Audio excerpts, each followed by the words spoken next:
തൃശൂർ നഗരത്തിൽ യുവാവ് മരിച്ചത് റോഡിലെ കുഴിയിൽ വീണെന്നാരോപിച്ച് പ്രതിപക്ഷ പ്രതിഷേധം. ബിജെപി കോൺഗ്രസ് പ്രവർത്തകർ റോഡ് ഉപരോധിച്ചു. എൽത്തുരുത്ത് സ്വദേശി ആബേൽ ചാക്കോ പോളാണ് മരിച്ചത്. സംഭവത്തിൽ മന്ത്രി P M Muhammad Riyas report തേടി.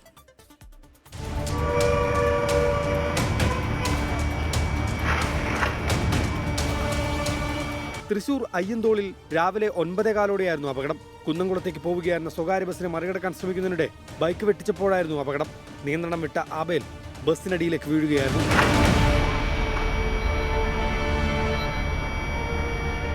റോഡിലെ കുഴിയിൽ വീണാണ് യുവാവ് മരിച്ചതെന്നാരോപിച്ച് കോൺഗ്രസ് ബിജെപി പ്രവർത്തകർ റോഡ് ഉപരോധിച്ചു. പോലീസ് സമരക്കാരെ റോഡിൽ നിന്നും മാറ്റാൻ ശ്രമിച്ചതോടെ ഉന്തും തള്ളുമുണ്ടായി.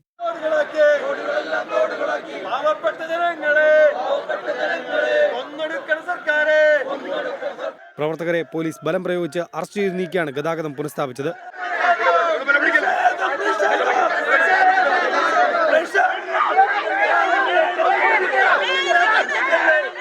സംഭവത്തിൽ മന്ത്രി P M Muhammad Riyas report തേടി. ദിവസങ്ങൾക്ക് മുൻപ് തൃശൂർ MG റോഡിലെ കുഴിയിൽ വീണ് പൂങ്കുന്നം സ്വദേശിയായ യുവാവിന് ജീവൻ നഷ്ടമായിരുന്നു. 24 തൃശൂർ.